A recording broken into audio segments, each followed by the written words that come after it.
What place do you call home?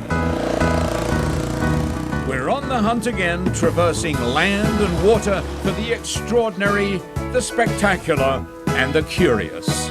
Well, it came out better than I thought it would. It's pretty cool. Tonight, come along on the road and see some of the most unusual houses in our region. Why do cats love this house so much? Anyway, I'm out of breath because I had to catch them. See the whimsical place this man created for his furry friends. If you live on a farm, most people reside in the farmhouse. Not this Twin Cities couple. See what happened when they turned a barn into their new home. It's gonna be too big. What's behind this imposing facade on the shores of Lake Superior? I wanted to have a wall where you couldn't really tell what was happening. We'll show you around this dramatic island getaway. I'm Jason Davis. Come along and see these amazing houses. When we go on the road, there's a place I want to see. When we go on the road, why don't you come with me? Take a little ride, get a little windshield time. When we go on the road. We're not going out on a limb by saying this is one of the most unusual houses we've discovered on our travels.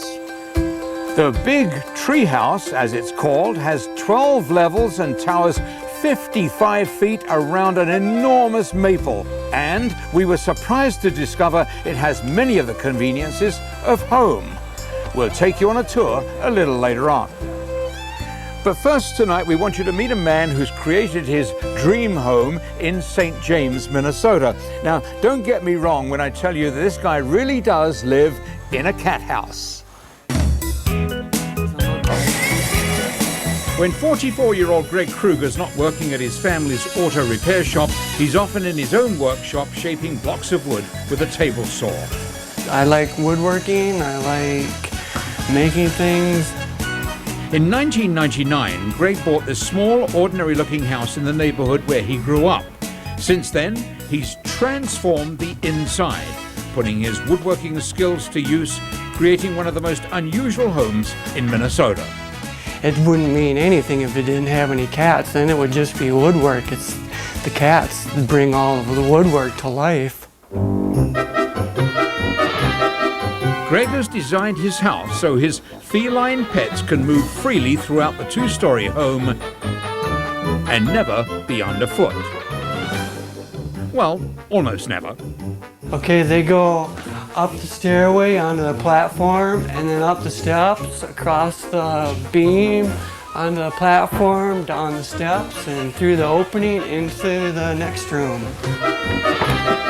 They'll come into the room through this opening, go across this walkway, and then they'll leave the room and they'll come back into the room through that opening. They'll come into that opening over there and then they'll go around the room and leave the room through one of those openings. A myriad of catwalks and odd-shaped openings allow his pets to travel from every room to every room without ever touching the floor. Greg loves his cats so much he's made his house their special home. It's kind of a place that I would like to live in if I was a cat. He started with just 2 cats and 1 hole so they could get outside. Since then, his family has grown. That's Kitty. That's the oldest. Nagy. This is Trashy. Buddy, Vicky, and Wendy, and that's from the oldest to the youngest. In case you lost count, it adds up to 6, but you'll rarely see 2 together. There are just too many fancy nooks and crannies where Greg's pets can hang out, including this cozy cat-sized cabin. Behind the sheetrock, Greg's own designs are like pieces to a puzzle, carefully constructed so the walls don't lose their support. Sometimes I'll do shapes that I just like, and of course I had to do one that's shaped like Minnesota, so this is one of my favorites. There are 38 creatively sculpted openings and a dozen cat stairways.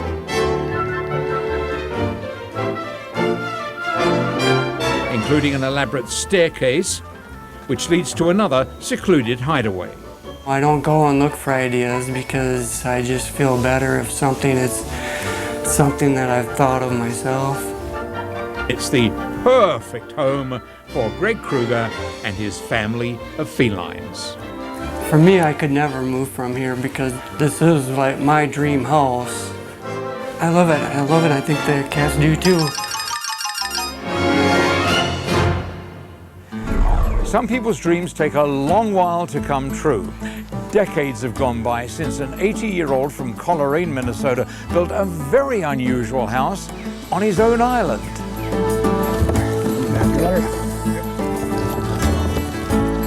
It's a beautiful summer morning in northern Minnesota, and Jim Rhodes and his lifelong friend Jim Casper are loading a rickety pontoon boat.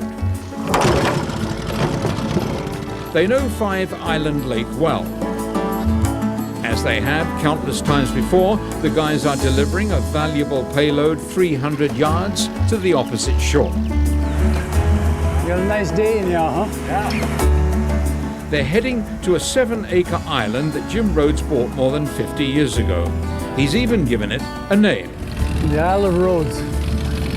One of the 7 blunders of the world. When he decided to build a house on it, a pontoon workboat was the most practical way of getting materials to the island, and the old floating platform has been a godsend. Took me 18 trips to get all the logs across, about 12 cords. Today, it's just one box, but a heavy one. Delivering it to the island is just the first step to getting it to the house, which is still a couple of hundred yards away up a steep hill. Tucked away in a forest of trees is what he calls his cordwood castle. You take and cut the logs up like you would stove wood, and it's all out of cedar, and you use mortar in between, so then you build it up like bricks, putting one on top of the other. Once inside, the center of the house is a tower soaring 17 feet high. I'm going to put a pool table inside, and that'll convert to a dining table. Big idea. Jim constructed most of his castle with his own hands. Lucky Jim, while digging a place to bury his garbage, he discovered a sand pit less than 100 yards from the site of the house. I dug 3,000 5-gallon pails of sand. That's about 100 cubic yards. He's been working on his masterpiece for more than 20 years.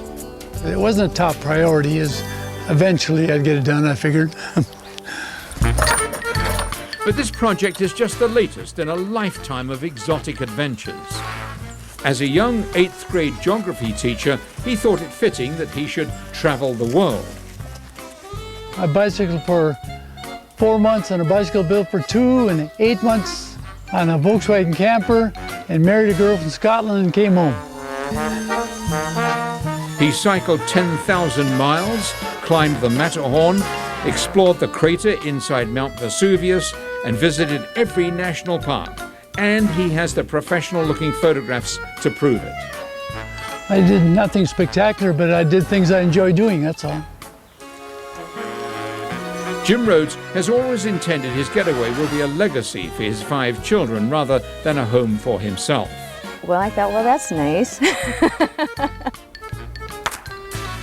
He knows he'll finish it someday, but today he's taking time to play a little croquet golf with his daughter and friend Jim on his very own 9-hole makeshift course. A few hours delay won't make much difference to a project that's already taken more than 20 years. His cordwood castle can wait. Sometimes it takes a little longer, but he'll get it done. When Minnesotans build their one-of-a-kind dwelling, often they'll give it a name. Chicken Run Ranch. Chicken Run Ranch, but we thought that wasn't classy enough. Coming up, meet the couple that lives in a barn. What would it be like to live on an island in Lake Superior? This is my idea of a kitchen with a view. We'll show you an unusual house to die for. Plus, we'll tour the biggest treehouse we've ever seen. Welcome back as we continue our search on the road for some really unusual houses. This next place has to be the biggest in our program tonight. A 4-story, $1 million home that started out as a shelter for things like cows and tractors. The Hersfeld family farm has been a fixture in Lake Elmo since the 1870s, before the concept of suburbs ever existed and the city was a half-day journey away. In 2001, Amy Otterson, artist and teacher, noticed that the farm was for sale. I drove by it on my way to work every day and decided to check into it because I always thought I wanted to have a barn and a farmhouse. So Amy and her contractor husband, Dean, bought the place. She thought they would renovate the farmhouse and live there, but Dean had other ideas. His eye was on the old barn. The minute I laid my eyes on it, I knew what I was going to do.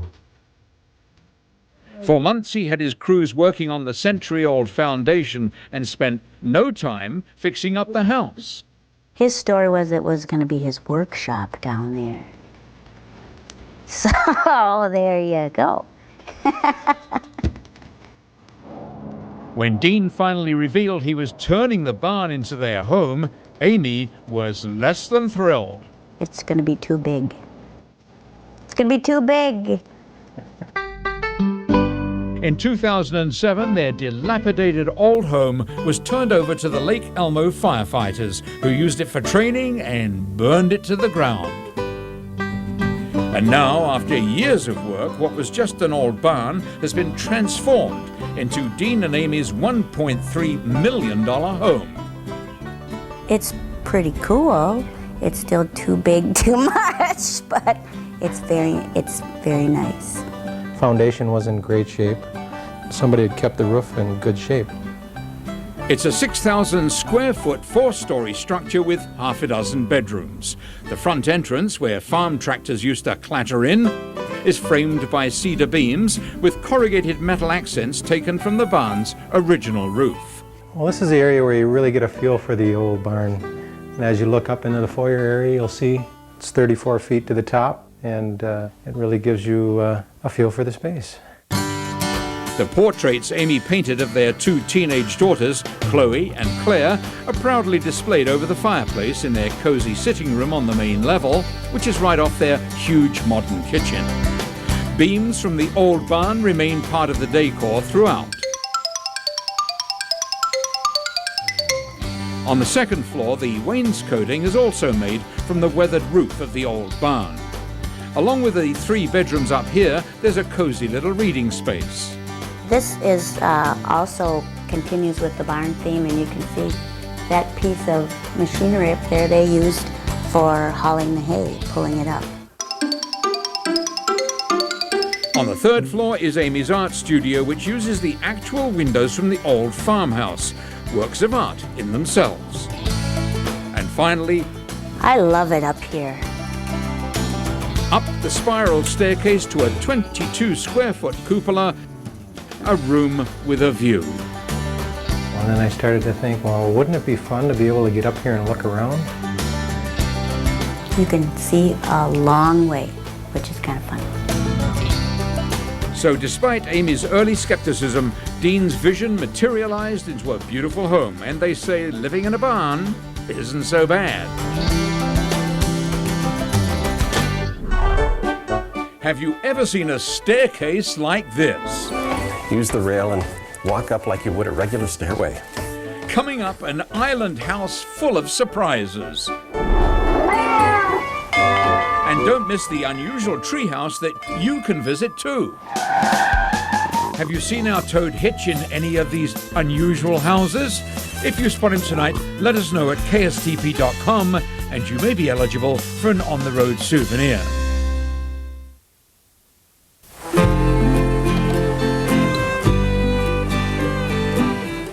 What would it be like to live next to a national park? We found an unusual house with many rooms with spectacular views of Lake Superior on Madeline Island.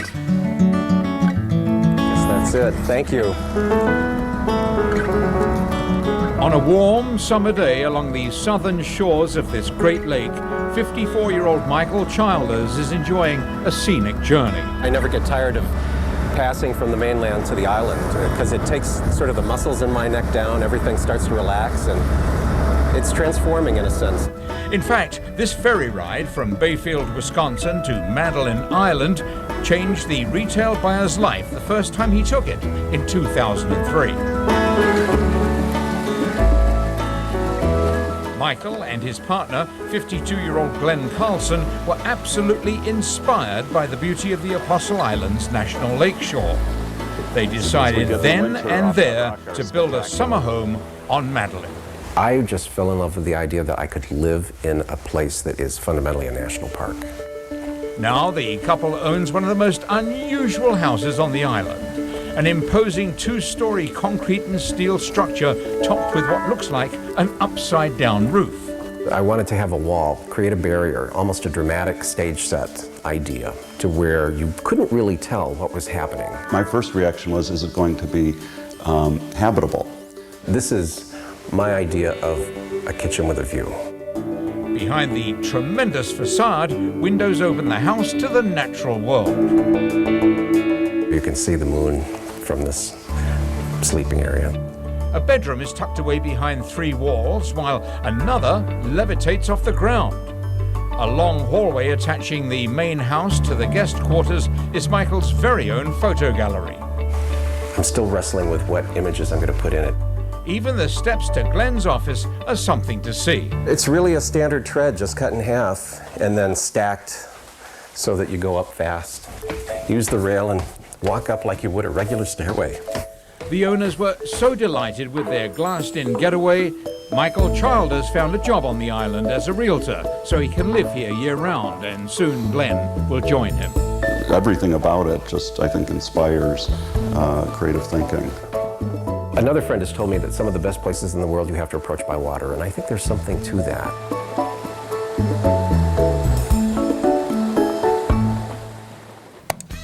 If you'd like more information about any of our programs, just go to our website at KSTP.com, scroll down and look for On the Road. We'll be right back.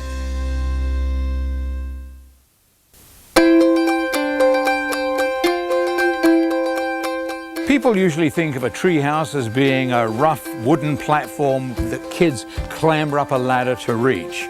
But this leafy retreat is meant for us big kids. It's a magical place in which to linger and relax. This is an interpretive site on the Lincoln Highway. 87-year-old Mary Gift has something in her backyard that people come from all over the world to see. It's the 25th birthday of the big tree house. Okay. Make an appointment and she'll be happy to guide you up and up the 12-story wooden wonder she calls the Big Tree House. I can see up to Stargaze Point. That's level 6, and you look up at level 11, the bell tower. It all began in 1966 when her 3-year-old grandson, Mick Jurgensen, fell in love with a 15-foot tall silver maple in her garden. As a child, he used to climb the slender branches. The tree grew, and so did he, until one day Mick decided to build a small wooden platform in his very favorite place. By the end of the first summer, I'd actually built a second smaller level up higher in the tree.